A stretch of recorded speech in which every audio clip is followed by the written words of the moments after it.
Buổi sáng sớm, trên mặt hồ phẳng lặng một gợn sóng nhỏ lan ra rồi tan dần trong tĩnh lặng. Ánh nắng đầu ngày chiếu lên mặt nước, lấp lánh như hàng ngàn mảnh gương nhỏ đang mỉm cười. Bạn đã bao giờ dừng lại, ngồi bên dòng nước và chỉ lắng nghe chưa? Không phải nghe tiếng gió thổi qua lá, không phải nghe tiếng chim gọi bạn tỉnh, mà là nghe sự tĩnh lặng đang nói. Nghe là một khả năng tự nhiên của con người, nhưng cũng là điều ta làm sai nhiều nhất. Ta tưởng mình đang nghe, nhưng thật ra chỉ đang chờ để nói. Trong cuộc sống hiện đại, người ta nói rất nhiều về giao tiếp, nhưng ít ai nói về nghe cho trọn vẹn. Một người than phiền, ta vội khuyên. Một người đau khổ, ta vội giảng đạo. Một người khóc, ta vội kể về nỗi khổ của chính mình. Ta quên rằng không ai cần một bài học khi họ đang đau. Họ chỉ cần được lắng nghe. Như mặt hồ cần được yên để soi bóng bầu trời. Ngày xưa, người ta kể rằng, trên đỉnh núi Tuyết Linh Thứu, khi Đức Phật còn tại thế, có một vị Bồ Tát ngồi thiền dưới gốc cây bồ đề nhỏ. Giữa tiếng gió rì rào và hương hoa nhẹ nhẹ, đó là Quán Thế Âm, bậc biết lắng nghe tiếng kêu khổ của chúng sinh. Không ai biết Ngài sinh từ đâu, cũng không ai biết Ngài học điều đó ở ai. Chỉ biết rằng Ngài có thể nghe tiếng khóc của cả thế giới và trong lòng vẫn an nhiên như nước hồ thu không gợn sóng. Có lần, một vị sa môn hỏi Ngài, Bạch Bồ Tát, tại sao người đời lắng nghe nhau mà càng nghe càng khổ? Ngài đáp bằng nụ cười nhẹ, vì họ nghe bằng tai, chứ không bằng tim. Nghe bằng tai chỉ hiểu lời, nghe bằng tim mới hiểu người. Câu nói tưởng đơn giản, nhưng lại mở ra một cánh cửa mới cho những ai đang tìm kiếm sự bình an trong mối quan hệ của mình. Ta thường nghĩ, muốn giải quyết vấn đề, ta phải hành động. Nhưng đôi khi, chỉ cần lắng nghe đủ sâu, vấn đề sẽ tự tan ra, như cục muối nhỏ rơi vào hồ nước. Một người mẹ và con gái có thể giận nhau suốt nhiều năm chỉ vì không ai chịu nghe nỗi đau của người kia. Một người bạn có thể rời xa chỉ vì ta nghe mà không thực sự hiểu. Và trong chính ta, biết bao lần ta không lắng nghe tiếng lòng của mình, rồi tự trách, tự buồn, tự đổ lỗi cho đời. Bồ Tát Quán Thế Âm dạy rằng, muốn giúp người, trước hết phải nghe họ. Muốn nghe, phải buông bỏ cái tôi của mình. Vì cái tôi luôn muốn phân tích, muốn phán xét, muốn đặt bản thân vào trung tâm của mọi câu chuyện. Cái tôi ấy làm cho nước trong lòng ta đục lên, và ta không còn thấy rõ người đối diện. Hãy thử tưởng tượng một dòng suối. Khi nước đục, nó phản chiếu được gì ngoài bóng mình méo mó. Nhưng khi suối trong, bầu trời có thể soi xuống. Nghe người khác cũng như thế. Chỉ khi tâm ta tĩnh, ta mới phản chiếu được nỗi lòng của họ. Có một câu chuyện nhỏ. Một hôm, có người đàn ông đến chùa quỳ trước tượng Quán Âm và than rằng, Bồ Tát ơi, sao con cầu mãi mà Ngài không nghe tiếng con? Người gác chùa nghe thế, bèn cười. Không phải Ngài không nghe, mà là tiếng con quá ồn. Ồn bởi mong muốn, sợ hãi và sân si. Tiếng ấy át cả sự thật trong lòng con. Người đàn ông im lặng thật lâu. Rồi ông chắp tay. Và lần đầu tiên, thay vì nói, ông nghe chính tiếng thở của mình. Khi ấy, ông bật khóc. Không phải vì ai đó trả lời, mà vì ông đã nghe được tiếng thật của mình. Từ khoảnh khắc ấy, ông hiểu rằng mọi nỗi khổ đều bắt đầu từ sự không lắng nghe. Không nghe người khác, ta gây tổn thương. Không nghe chính mình, ta tự làm đau bản thân. Bồ Tát Quán Thế Âm không hứa xóa hết khổ đau cho ai. Ngài chỉ dạy con người nghệ thuật lắng nghe, để mỗi người tự thấy ra con đường giải thoát của riêng mình. Như dòng suối nhỏ nơi đầu nguồn, nó không chọn hướng chảy, chỉ lặng lẽ đi qua từng viên đá, từng kẽ rêu, và bằng sự kiên nhẫn ấy, nó đã chạm đến biển cả. Cũng như vậy, nếu ta biết lắng nghe bằng lòng từ bi, mỗi câu chuyện dù đau đến mấy cũng sẽ đưa ta về gần hơn với sự thật và bình an. Vì lắng nghe không chỉ là cách hiểu người, mà là con đường trở về với chính mình. Buổi trưa, ánh nắng rọi xuống dòng suối nhỏ, nước vẫn chảy đều. Khi gặp đá, nó không nổi giận, không đổi hướng, chỉ nhẹ nhàng trượt qua. Và qua thời gian, đá kia bị mài nhẵn, mềm hơn, sáng hơn, bởi sự kiên nhẫn của dòng nước. Có lẽ đó là bài học đầu tiên của Quán Thế Âm dành cho chúng ta. Nghe không phải để phản ứng, mà để chuyển hóa. Chúng ta đang sống trong một thời đại mà ai cũng muốn nói. Người ta nói để chứng minh, để được công nhận, để thắng trong tranh luận. Nhưng rất ít người muốn nghe để hiểu. Khi một người kể chuyện, ta thường ngắt lời bằng câu, tôi biết rồi. Nhưng thật ra ta không biết gì cả. Bởi ngay lúc đó, ta đã bịt tai bằng cái tôi của chính mình. Bồ Tát Quán Thế Âm từng nói với một vị đệ tử, ngươi có thể nghe tiếng suối chảy trong tĩnh lặng không? Người đệ tử đáp, con nghe thấy Bồ Tát ạ. Ngài mỉm cười, nếu suối ngừng chảy, ngươi còn nghe được chăng? Người đệ tử bối rối, im lặng. Ngài nói tiếp, nghe không phải là chờ âm thanh đến, nghe là hiện diện, dù trong tĩnh hay trong động. Khi ta nghe bằng tai, ta nghe âm thanh nhưng bỏ lỡ tâm trạng. Khi ta nghe bằng lý trí, ta nghe lý lẽ nhưng bỏ quên con người. Và khi ta nghe để đáp lại, ta đánh mất cơ hội chạm vào trái tim người nói. Trong Kinh Pháp Hoa có nói, Bồ Tát Quán Âm tùy tiếng mà hiện thần.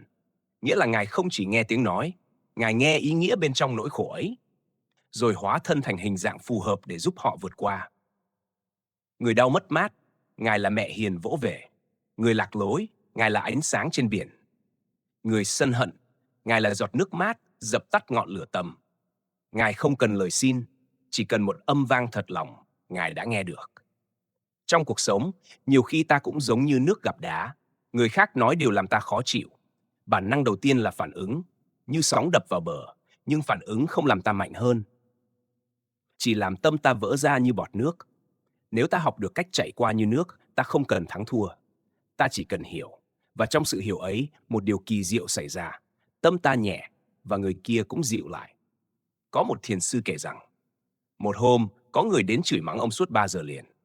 Khi người đó dừng lại, thiền sư chỉ nói nhẹ, cảm ơn ông, ta đã nghe hết lòng ông rồi. Người kia tức giận bỏ đi. Hôm sau quay lại, quỳ xuống và khóc. Con chưa từng có ai thật sự nghe con.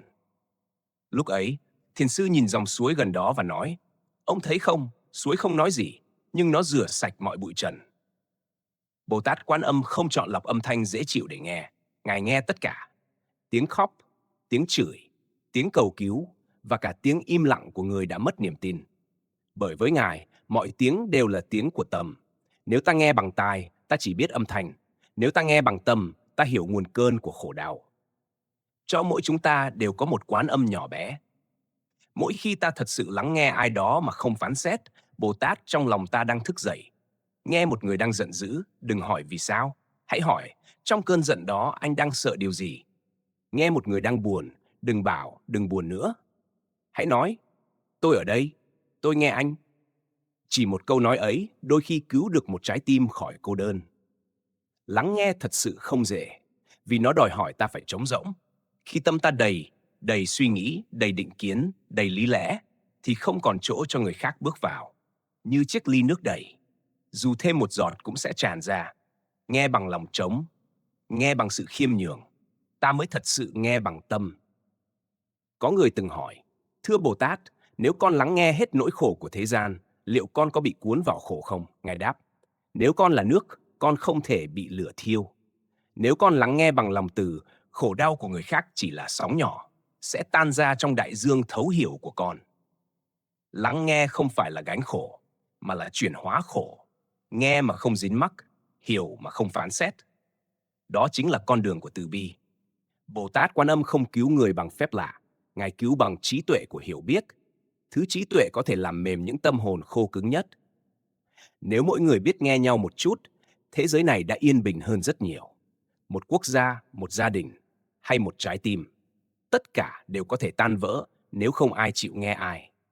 Nhưng cũng từ việc nghe mọi chia rẽ có thể hàn gắn, mọi hiểu lầm có thể tan đi và mọi vết thương có thể bắt đầu lành lại. Nước chảy qua đá không hề tổn thương, cũng không khiến đá biến mất ngay. Nhưng theo thời gian, nước khắc vào đá một đường đi mềm mại. Con đường của kiên nhẫn và từ bi. Nghe cũng vậy, không cần vội, không cần thắng, chỉ cần kiên nhẫn như dòng nước kia. Rồi ta sẽ thấy mọi điều đều có thể chuyển hóa. Nghe bằng tai, hiểu lời. Nghe bằng tim, hiểu người. Nghe bằng tâm, hiểu cả khổ đau và hạnh phúc trong đó. Chiều dần buông trên thung lũng, mặt hồ yên ả như tấm gương soi khổng lồ, phản chiếu cả bầu trời đang ngả vàng. Trên mặt nước ấy, người ta nói rằng có thể thấy cả những điều mắt thường không thấy. Vì khi nước tĩnh, mọi thứ đều trở nên rõ ràng. Đó chính là nghệ thuật lắng nghe bằng tâm. Thứ mà Bồ Tát Quán Thế Âm đã thực hành suốt hàng ngàn năm, và cũng là món quà Ngài để lại cho những ai thật sự muốn hiểu. Người đời thường nghĩ nghe là hành động thụ động, chỉ cần im lặng và tiếp nhận âm thanh. Nhưng trong đạo, nghe là công phu, nghe là thiền, nghe là tỉnh thức, nghe là để hiểu tận gốc rễ khổ đau của thế giới và để tự mình không còn khổ nữa. Một lần, có người hỏi Quán Thế Âm, làm sao để con nghe được tiếng lòng của người khác? Ngài đáp, hãy làm cho tâm con như hồ nước tĩnh, chỉ khi nước không gợn, con mới thấy được bầu trời thật. Khi tâm ta động, ta chỉ nghe được âm thanh của chính mình. Âm thanh của lo sợ, âm thanh của kỳ vọng, âm thanh của cái tôi luôn muốn được chứng minh. Nhưng khi tâm tĩnh, ta bắt đầu nghe được những điều tinh tế hơn. Một hơi thở nghẹn lại, một ánh mắt buồn, một câu nói tưởng như vô tình nhưng chứa cả bầu trời cô đơn. Nghe bằng tâm không có nghĩa là đồng ý với mọi điều người khác nói. Nó chỉ có nghĩa là hiện diện trọn vẹn, không chống cự, không vội phản ứng, giống như hồ nước kia. Nó không chọn ánh mây nào để soi, cũng không xua đuổi cơn gió nào đang đến. Có một truyền thuyết kể rằng, khi Quán Thế Âm nghe tiếng kêu cứu đầu tiên từ nhân gian, Ngài đang nhập định giữa rừng sâu. Tiếng khóc ấy xé toang tĩnh lặng, nhưng Ngài không động. Ngài chỉ mở mắt và để âm thanh ấy thấm vào lòng mình. Rồi Ngài thấy, tiếng kêu kia không chỉ là một người, mà là tiếng vọng của hàng triệu linh hồn đang đau khổ. Có người bị ràng buộc bởi nghèo đói, có người bị giam trong hận thù, có người đánh mất chính mình trong sợ hãi. Ngài không bị cuốn theo nỗi khổ đó, cũng không bị lấn át bởi thương cảm. Ngài chỉ nghe cho trọn vẹn, rồi để lòng từ khởi lên như dòng nước mát chảy ra khắp thế gian. Đó là tâm Quán Âm, tâm lắng nghe mà không dính mắc, thấu hiểu mà không phán xét, yêu thương mà không ràng buộc. Trong đời sống, khi ta có thể lắng nghe bằng tâm như vậy, mọi mâu thuẫn sẽ tan đi. Một đứa trẻ hư không cần roi vọt, mà cần người hiểu được nỗi sợ bị bỏ rơi của nó. Một người nổi giận không cần lý lẽ, mà cần ai đó nghe được vết thương ẩn dưới tiếng quát. Khi ta hiểu gốc của nỗi đau, ta không còn muốn phản kháng, ta chỉ muốn xoa dịu. Và chính khoảnh khắc ấy, ta trở thành người chữa lành. Như Quán Âm giữa đời. Có một bài kệ cổ nói rằng, tâm tĩnh như nước hồ trong, soi trăng sáng chẳng vướng bụi hồng. Người biết nghe, không lời đáp, mà thế gian an tĩnh vô cùng. Khi ta nghe bằng tâm, ta không cố hiểu bằng lý trí, mà cảm nhận bằng toàn thân và lòng từ. Một cái chạm nhẹ, một hơi thở sâu, cũng có thể là một cách lắng nghe. Một ngày, có đệ tử trẻ hỏi thiền sư, thưa thầy, làm sao để con nghe được tiếng Phật? Thiền sư đáp, hãy nghe tiếng mưa. Chàng trai nói, con nghe rồi, tiếng mưa rơi tí tách ngoài hiên. Thiền sư lắc đầu, không, con chỉ nghe mưa, chưa nghe được sự sống trong mưa. Câu nói ấy khiến ta nghĩ, lắng nghe không chỉ là tiếp nhận âm thanh, mà là đồng hành với sự sống đang diễn ra. Nghe được tiếng côn trùng là nghe nhịp điệu của đất trời. Nghe được tiếng lòng người khác là nghe hơi thở của nhân sinh. Bồ Tát Quán Âm không nghe bằng tai phạm. Ngài nghe bằng trí tuệ vô ngã. Một năng lượng tinh khiết giúp mọi khổ đau trở thành bài học. Khi ta học cách lắng nghe như Ngài, ta hiểu rằng nỗi khổ của người khác là tấm gương phản chiếu chính ta. Hãy tưởng tượng, mỗi khi ai đó làm ta tổn thương, thay vì phản kháng, ta hỏi lòng mình, họ đang sợ điều gì? Ngay khoảnh khắc ấy, tâm ta chuyển từ phán xét sang thấu hiểu. Đó là con đường ngắn nhất để đi từ khổ đau đến an lành. Có người nói, lắng nghe như thế chẳng khác gì yếu đuối. Nhưng thật ra, người biết nghe sâu là người mạnh mẽ nhất, bởi họ không cần chứng minh gì cả. Họ hiểu rằng sức mạnh lớn nhất không nằm trong tiếng nói, mà nằm trong sự im lặng, biết thấu hiểu. Giữa thế giới ồn ào hôm nay, nhiều người khao khát được nói, nhưng ít ai được nghe. Và có lẽ, đó chính là lý do mà ta cần Quán Âm. Không chỉ như một vị Bồ Tát trên bàn thờ, mà như tấm gương soi cho tâm ta. Mỗi lần bạn ngồi xuống và lắng nghe ai đó thật sự là bạn đang thực hành Pháp Quán Âm. Mỗi khi bạn chịu lắng nghe chính nỗi đau của mình mà không chối bỏ, bạn đang để từ bi nở ra trong tim. Nghe bằng tâm là biết mình và người đều đang đi trong cùng một cơn mưa. Chỉ khác là người kia đang ướt. Và ta, nếu có chiếc ô, hãy che chung. Người biết lắng nghe không cần nói lời an ủi. Vì chính sự có mặt của họ đã là sự chữa lành. Đêm xuống, tiếng mưa bắt đầu rơi lách tách trên mái ngói cũ. Từng giọt như gõ nhịp chậm trên mặt đất, như thể trời cũng đang lắng nghe chính mình.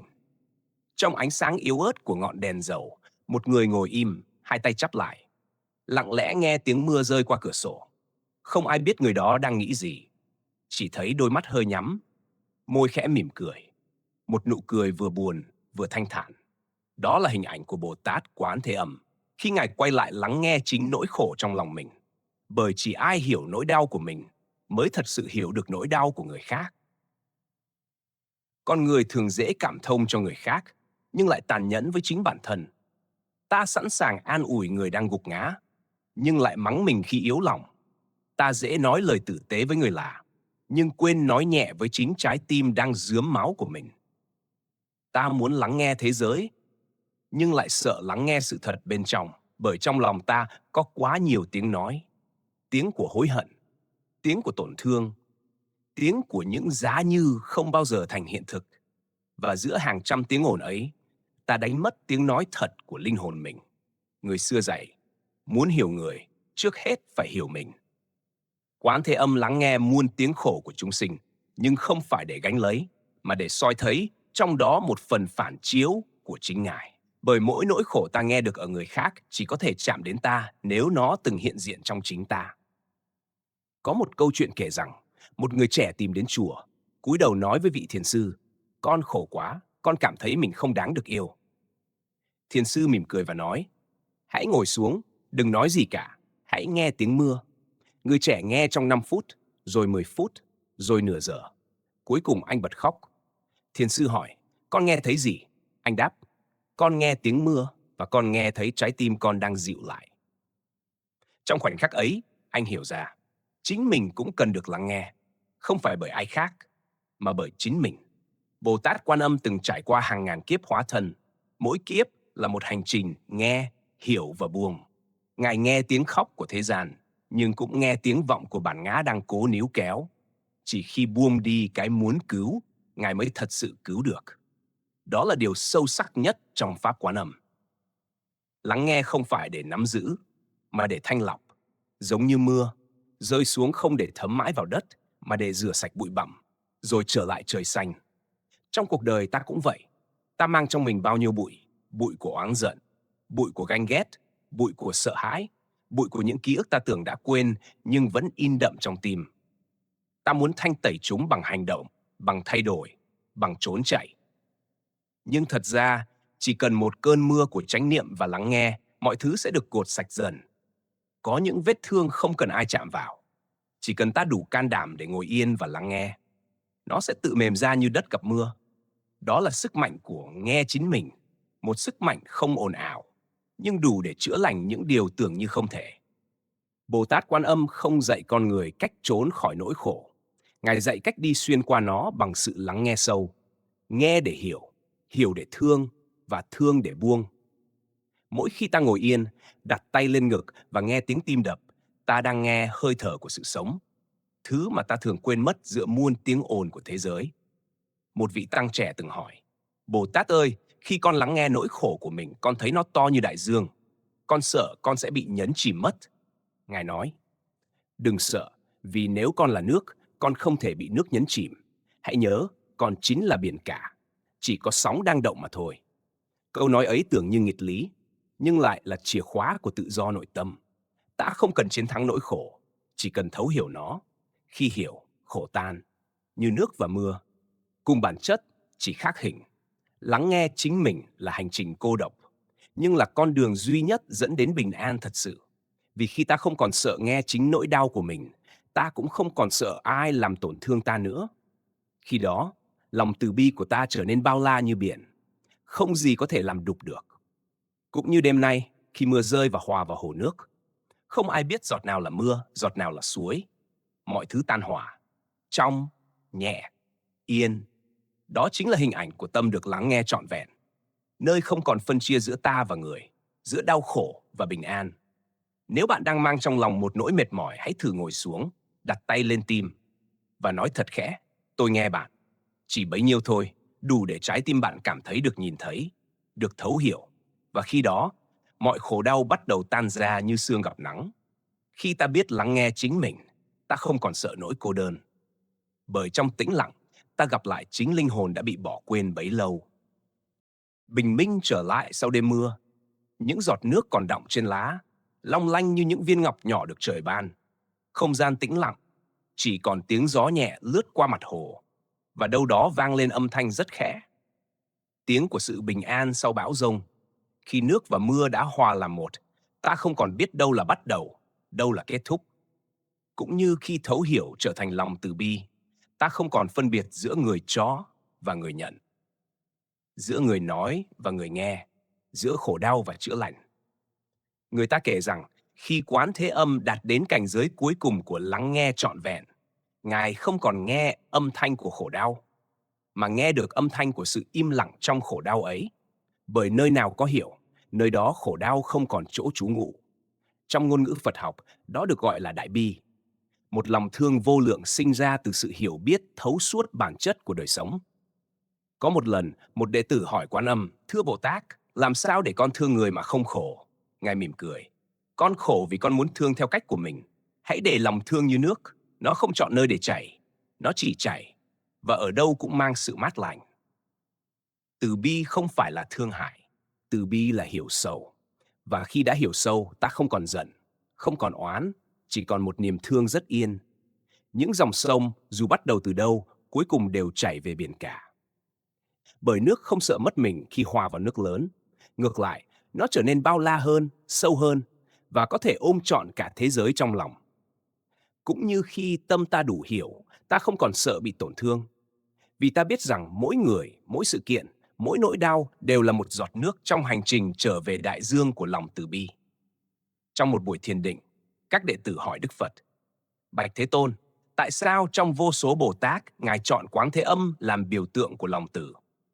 Phật đáp, vì Ngài không chỉ lắng nghe tiếng nói của người khác, mà còn nghe được âm thanh vi tế của sự sống trong mọi vật, trong tiếng gió thổi, trong giọt sương rơi, trong hơi thở của một đứa trẻ. Ngài đều nghe được lòng biết ơn của vũ trụ. Chúng ta sống trong một thế giới không thiếu lời nói, nhưng lại rất thiếu sự thấu hiểu. Con người tạo ra hàng triệu ngôn từ để giao tiếp, nhưng chỉ một phút im lặng có mặt thật sự đôi khi còn có sức mạnh hơn ngàn lời biện minh. Bồ Tát Quán Âm không dạy ta nói sao cho hay, Ngài dạy ta nghe sao cho thấu, và trong sự thấu hiểu ấy, mọi biên giới đều tan biến, không còn ta và họ, chỉ còn chúng ta. Những con người cùng đi quy qua khổ đau để tìm lại bình yên. Một thiền sư Nhật Bản từng nói, người biết lắng nghe là người đã học được ngôn ngữ của vũ trụ. Khi ta biết lắng nghe, ta không chỉ nghe người khác nói gì, mà nghe được tất cả những gì đang hiện hữu. Nghe tiếng gió cũng là nghe sự vô thường. Nghe tiếng lá rơi cũng là nghe bài học buông bỏ. Nghe tiếng sóng vỗ cũng là nghe lời nhắc rằng mọi đau khổ rồi cũng sẽ tan trong dòng chảy của thời gian. Để hiểu lòng từ bi, ta không cần đọc thêm kinh sách, chỉ cần nhìn lại chính mình. Khi ai đó làm ta tổn thương và ta chọn hiểu họ thay vì phản ứng, chính khoảnh khắc đó ta đã là Quán Âm trong đời thường. Có lần, một người phụ nữ đến chùa, nước mắt rơi không ngừng. Bà kể rằng đã mất đứa con duy nhất trong một tai nạn. Con không thể sống nổi nữa, bà nói. Sư già chỉ ngồi yên bên cạnh, không nói một lời. Sau một hồi, bà ngừng khóc, rồi thì thầm. Thầy ơi, con cảm thấy nhẹ hơn một chút. Sư đáp, vì con vừa được lắng nghe, không phải bằng tai của thầy, mà bằng tâm của sự thấu hiểu. Đó là phép màu của lòng từ bi. Nó không cần ngôn ngữ, chỉ cần sự hiện diện trọn vẹn. Giống như nước không cần cố gắng để làm mát, nó chỉ cần là nước. Lòng từ bi cũng vậy, không cần cố cứu ai, chỉ cần là tình thương không điều kiện. Và tự nhiên, mọi khổ đau quanh ta được xoa dịu. Nếu một ngày bạn thấy ai đó đang giận, đừng cố khuyên họ bình tĩnh. Hãy ngồi bên, im lặng và nghe. Nếu bạn thấy ai đó đang tuyệt vọng, đừng nói họ phải mạnh mẽ. Hãy nhìn vào họ và để ánh mắt bạn nói rằng, tôi hiểu. Người được thấu hiểu sẽ tự mình đứng dậy, không vì bị ép, mà vì họ được nhìn thấy trong nỗi khổ của chính mình. Đó là điều mà Bồ Tát Quán Âm muốn dạy. Thấu hiểu không chỉ là trí tuệ, mà là ngọn lửa ấm của lòng từ. Khi hiểu đủ sâu, ta không còn muốn thay đổi thế giới. Ta chỉ muốn ôm lấy nó bằng sự thương yêu tĩnh lặng. Trong ánh sáng sớm, dòng sông nhỏ chảy ra biển lớn. Mặt trời lên, chiếu rọi lên mặt nước một màu vàng óng. Nước vẫn là nước, nhưng giờ đây nó thuộc về đại dương. Không còn giới hạn, không còn ranh giới. chỉ có sự hòa nhập tuyệt đối của hiểu biết và yêu thương.